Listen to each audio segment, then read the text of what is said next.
At 10 a.m., a disguised man enters Kreditbanken at Norrmalmstorg in Stockholm, Sweden, armed with a submachine gun and dynamite. He yells, "The party starts," in English, but with a noticeable southern Swedish accent. He's wearing a wig and sunglasses, a fake mustache, and he's got shoe cream smeared on his face. He's trying to appear Middle Eastern.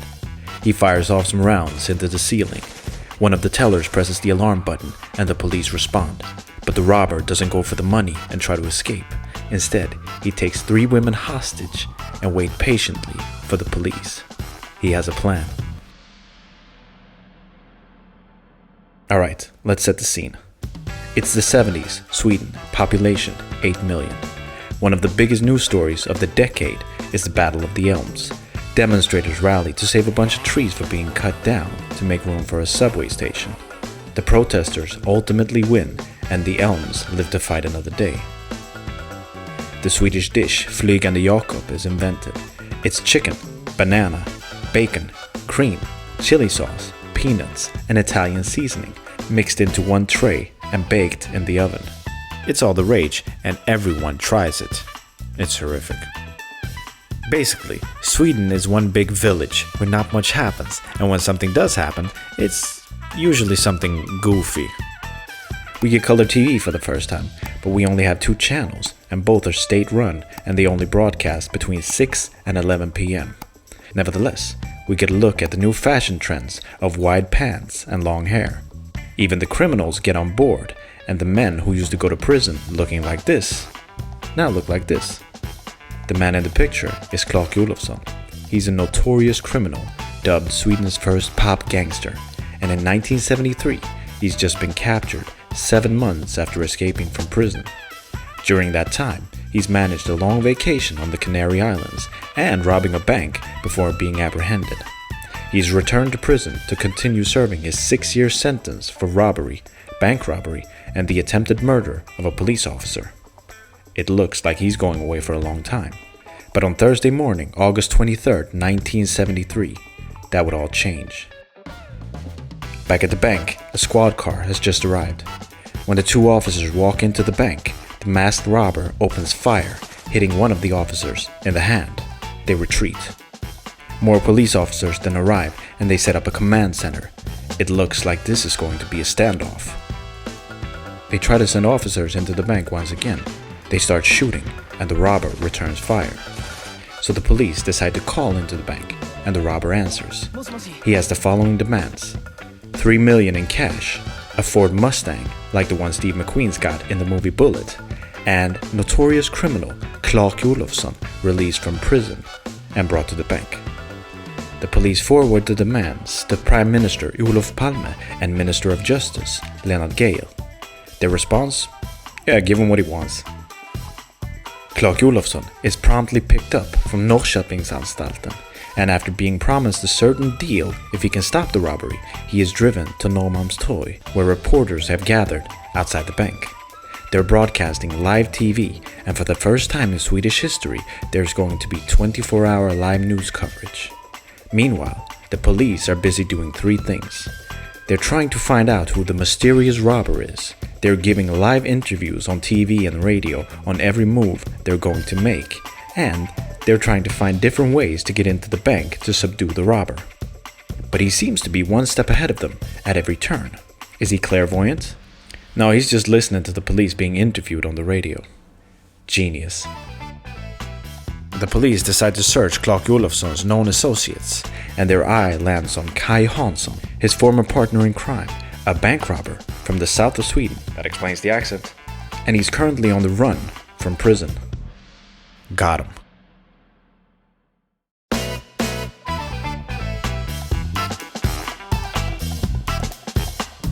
After being allowed to walk into the bank the prior evening, Clark Olofsson hugs the robber. They're obviously friends. But the police now have 2 bank robbers in the bank instead of 1, and Clark Olofsson doesn't convince the robber to give up. Classic backfire. Instead, he walks around the bank and he finds yet another hostage hiding in the back. Now they have 3 women and 1 man held captive. Since police negotiators are not a thing yet, the police decide to bring in an expert on prison lingo. He calls the bank, and using his linguistic expertise, he talks slang to them, trying to get them to release the hostages. But the robbers have no idea what the hell he's saying. Alright, scrap that plan. Instead, Niels Beirut, resident psychiatrist and advisor to the police, has a great idea. Bring Kai Hansson's brother and let him convince Hansson to give up. That sounds like a plan. So they find Kai Hansson's brother and they fly him and his mother to Stockholm. They send him to the bank while his mother makes a plea live on the radio. Beirut escorts the brother to the door and he walks into the bank and down the stairs. He is met with submachine gun fire. Frightened, he runs back up. He doesn't like the idea of being shot. Beirut reassures him. Yell to your brother that it's you.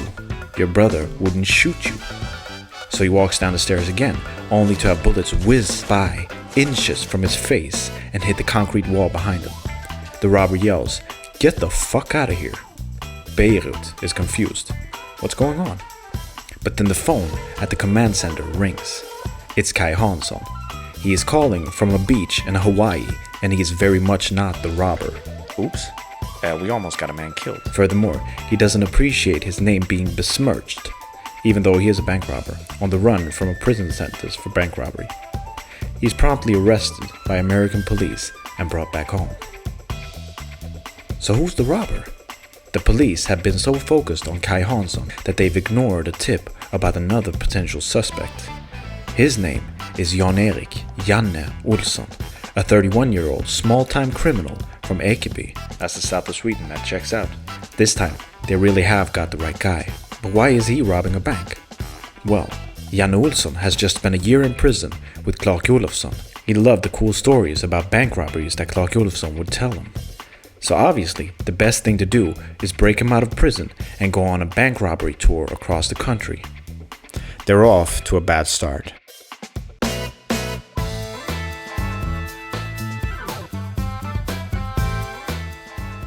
An officer acting on his own initiative fires a gun a couple of times into the air to wake up the robbers who are asleep inside the bank. It scares the hell out of the robbers, and the hostages, and the press, and the police. Everyone ducks for cover. When asked why he did it, he tells reporters that he's kind of a loose cannon. Great answer. The requested Mustang and the money has arrived, and it's sitting outside the bank. The police have snipers on the roof, ordered to fire if Janne Olsson tries to get into the car.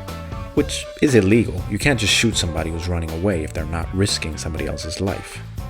Inside the bank, Janne Olsson and Clark Olofsson have retreated to the vault in the basement with the hostages to get away from police. Their demands are now the following. They want to leave with 2 of the hostages in the car. But the police decline the offer. You can go, but without the hostages. And the robbers decline that offer. And around they go. Until one officer, again acting on his own initiative, decides to sneak into the bank and close the vault. The robbers and the hostages are now locked in. Great work. How will they get food and water?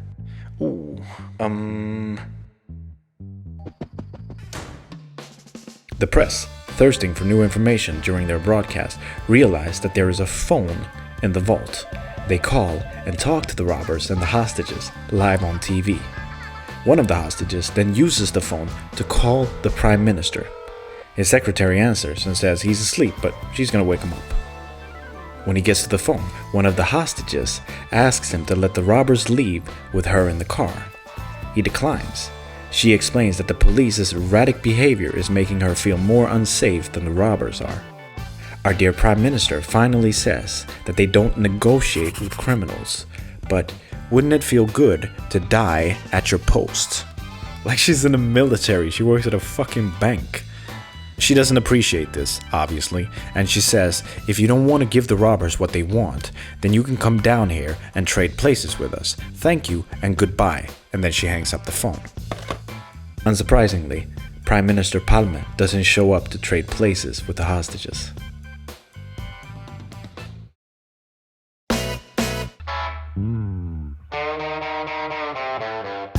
The police have decided to drill a hole in the roof of the vault from above and lower down food and water. They call this Operation K, because every good plan has to have a name. To prevent Operation K, Janne Olsson orders one of the hostages to lay down underneath the drill so that when police break through the roof, she'll get a big slab of concrete right on her head. Great plan, except the police obviously can't see into the vault and they just keep drilling. Janne Olsson finally realizes this and she gets to move. When the police break through, they send down a camera on a stick to get a look at the place. Then they drop down some food and some water and they continue negotiations. Because despite what the Prime Minister says, they obviously do negotiate with criminals. The robbers want to leave in the car with the hostages. The police decline. They in turn says that they can leave but without the hostages. And the robbers decline. And around they go.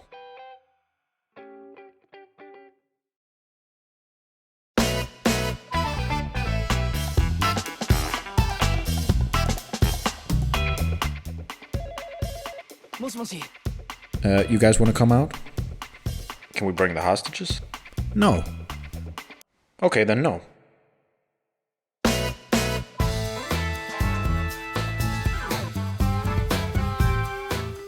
The police have been receiving some great tips from the public on how to solve the situation.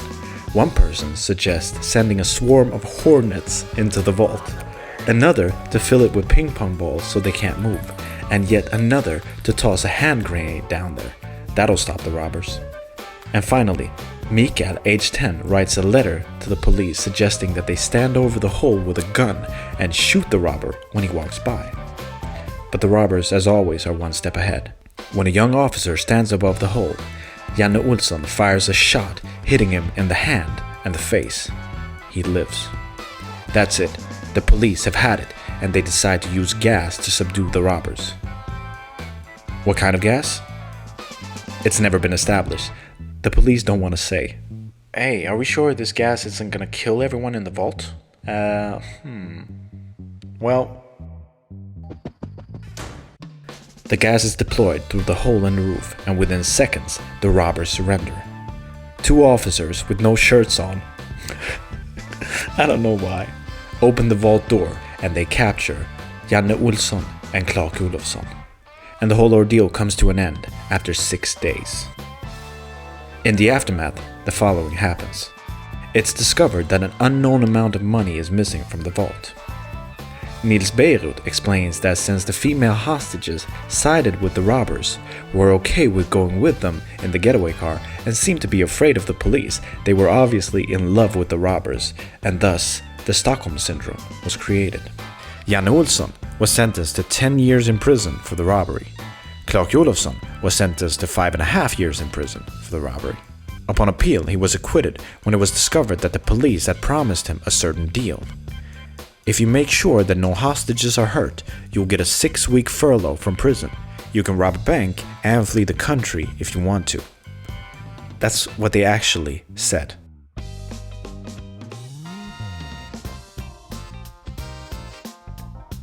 Look, I understand that Clark Olofsson is a bad guy, but you can't just send him into a hostage situation. What if the robber just wanted to kill him? And you definitely can't charge him with the robbery after sending him into the bank to stop the robbery. In the aftermath, nobody was willing to take responsibility for making the deal with Olofsson or sending snipers up on the roof to take out Olsson. Those are unsolved mysteries. As was the type of gas used, and the possible side effects of releasing it in such a tight space with no ventilation and no way to get in without the robbers opening the door. Sweden at this time, as I said, was one big village, and crimes of this magnitude was basically non-existent. There were no procedures or negotiators until 20 years later in the mid-90s, which is what caused most of these problems. Police officers just walked around giving interviews, and officers that were not on duty just came down to hang out at the command center and have sandwiches and drink beer. Nobody knew who was giving orders or which orders to follow, and some obviously took matters into their own hands. Prime Minister Olof Palme talked to the hostages and the robbers for a total of 50 minutes. 20 minutes of that recorded conversation was then edited out. So there is no proof that he said, "Wouldn't it be nice to die at your post?" except for the testimony of the hostages and the robbers. But if you ask me, he definitely said that shit. As far as the money stolen, at the time Sweden had 10,000 kronor bills. That was the equivalent of 3 months' salary. Some of those went missing. Years later, Clark Olofsson would claim that he put some money in envelopes addressed to his friends in the outgoing mail on the last day before they were gassed. Janne Olsson and the hostages, on the other hand, claimed that they saw him shove 4 of those 10,000 kronor bills up his ass before they were gassed. So, who knows what the true story is? I will say though that on the last day they were locked in the vault with no access to the mailroom, and he definitely shoved those bills up his ass. So, what about the Stockholm Syndrome? Well, one of the stars of the show was Nils Bejerot, the man who almost got Kai Hansson's brother killed and traumatized him to this day.